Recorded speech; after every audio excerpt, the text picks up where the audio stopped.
right. So uh, let's jump into something that's been causing like a ton of chatter online, especially in the keto world. Mm-hmm. Coke Zero. Oh, yeah. Is it really okay on keto, Right. or is it kind of like tricking us? Yeah, it's a really interesting question because it makes you think about like all the details of keto. Right. It's not just about hitting your macros, it's Yeah. also like what are these ingredients actually doing? For sure, for sure. Like in the long run, you know? Yeah, so we've got a couple sources here to help us kind of wade through all of this. Okay. We've got this Healthline article.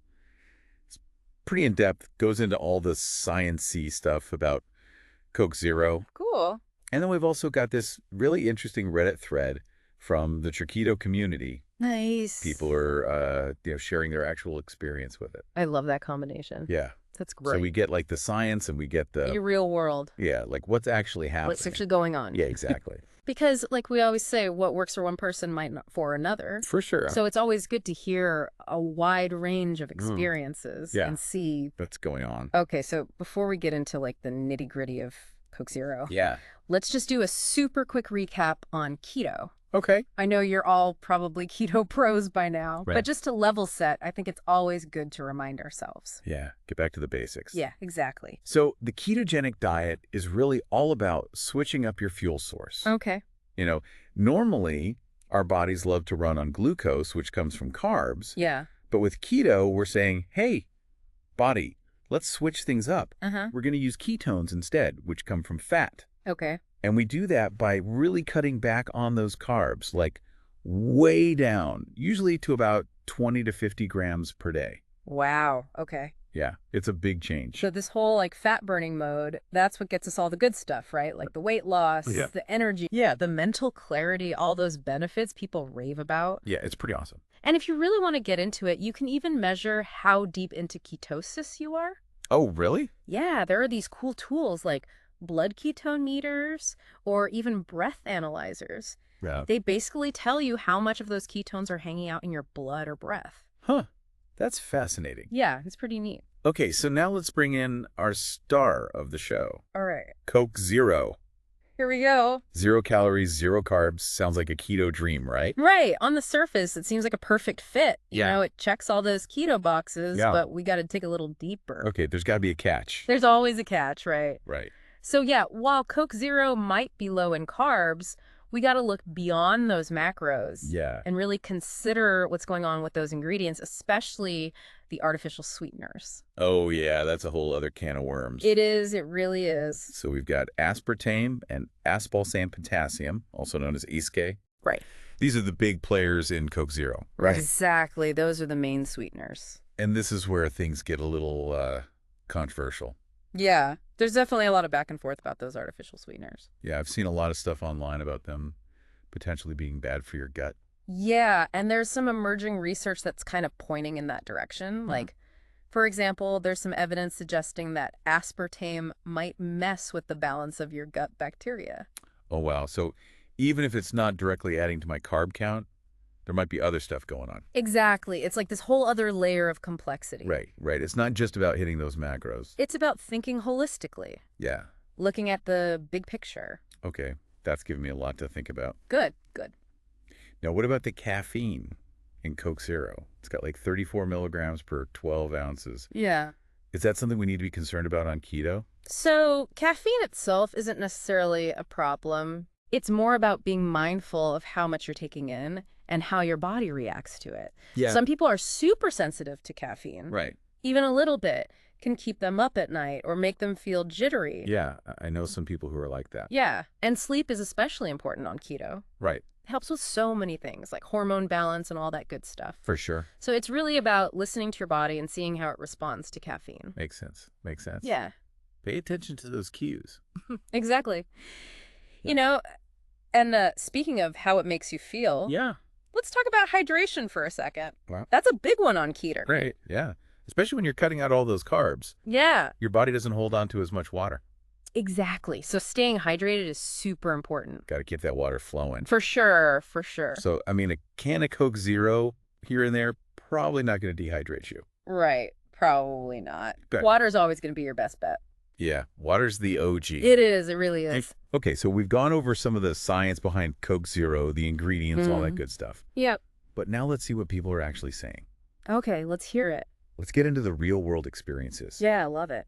We've got this Reddit thread from Cretito, Nice. and people are sharing their honest opinions about Coke Zero. Awesome. I always find it so fascinating to hear how people's experiences can be so different. Yeah. What works for one person might not work for another at all. Totally, and this thread is like the perfect example of that. Right. You've got some people who are like singing Coke Zero's praises, Yeah. calling it their keto savior. Oh, wow. They're drinking it regularly, still losing weight, no issues staying in ketosis. Interesting. It's like they found the magic formula. Yeah, I think for a lot of people, it's that mental aspect. Giving up soda can be tough. Especially when you're first starting keto. Exactly. So having that familiar taste can make the transition a little easier. Right, it's like a little treat, but without the guilt. Exactly. It's like a little reward for sticking to your goals. Okay, but then on the other hand, you've got people who are like, hold up, wait a minute. What about all this stuff about artificial sweeteners being bad for you? Right. That's a valid concern. Even if it's keto friendly in terms of carbs,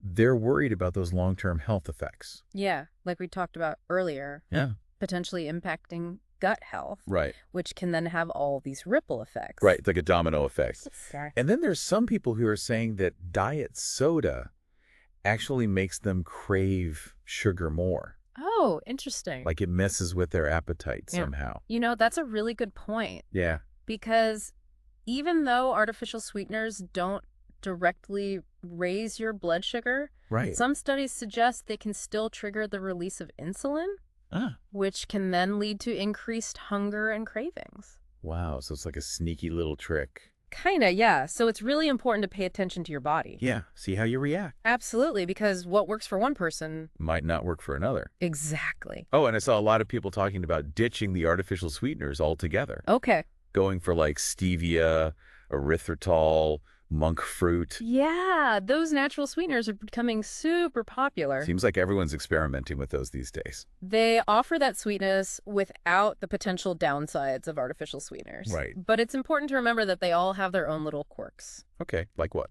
Well, some are way sweeter than sugar. Oh, wow. Some have a weird aftertaste. Like a bitter aftertaste. Yeah. Some people describe it as a cooling sensation. Yeah. And some can cause digestive issues if you have too much. Oh, so you got to be careful. It's all about finding what worked best for you. Yeah, trial and error, right. Exactly. Experiment and see what your body likes best. Okay, get ready for this because this is where the Reddit thread gets really juicy. Okay, I'm intrigued. There's a whole debate going on about whether diet soda, even with zero carbs, can actually mess with your ketone levels. Oh, wow. Really? Like some people are convinced that it kicks them out of ketosis.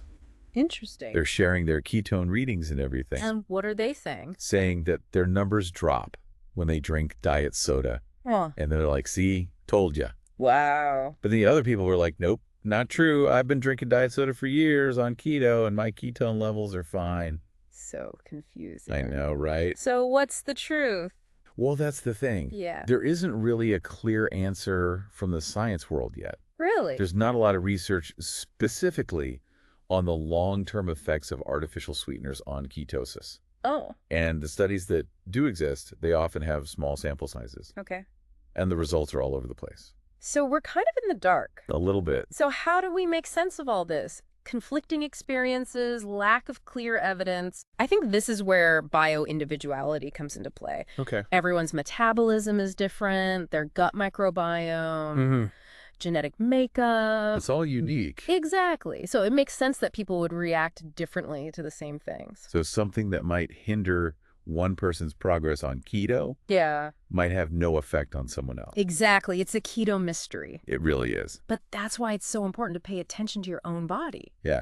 Listen to those signals. Absolutely. So if I'm trying out Coke Zero on keto, what should I be looking out for? Well, notice how you feel after you drink it. Okay. Do you have any digestive issues? Okay. Increased cravings?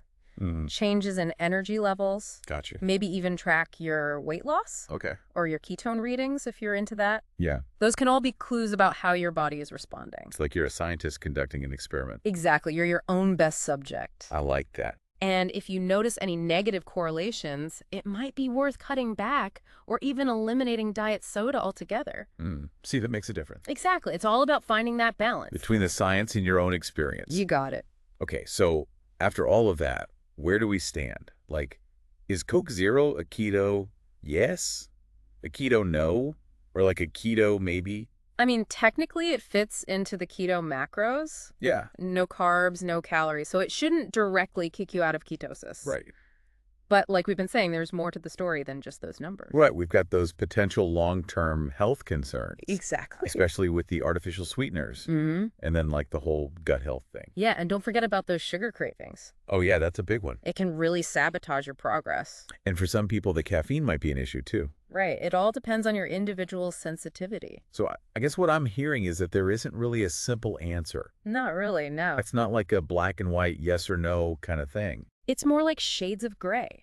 It seems like it really comes down to personal experimentation. Exactly. And making informed decisions. Yeah, if you enjoy Coke Zero and it doesn't seem to be messing with your keto goals or how you feel, Yeah. then maybe it has a place in your life. But if you start noticing any negative effects, Like digestive issues, cravings, Yeah. stalls, and weight loss, anything like that. it might be time to rethink that Coke Zero habit. Exactly. You got to listen to your body. It's always telling us something. It is. We just got to learn to pay attention. And remember, there are so many other options out there. Oh, yeah. Tons of delicious keto-friendly drinks. Like what? Give us some ideas. Well, sparkling water is always a great choice. Yeah, I love sparkling water. You can add some lemon or lime for flavor. Ooh, that sounds refreshing. Or you can try some of those keto-friendly drinks made with natural sweeteners. Oh yeah, like the stevia or erythritol ones. Exactly. There's a whole world of flavors to explore. Get creative with it. That's what it's all about. So I think what we've learned today is that it's not just about Coke Zero, right? Right. It's about this bigger idea of being mindful Absolutely. and really thinking about the choices we're making. Yeah, it's about moving beyond that "can I have this" mentality. Right. And becoming more aware of what we're putting into our bodies. And how it makes us feel. Exactly, both physically and mentally.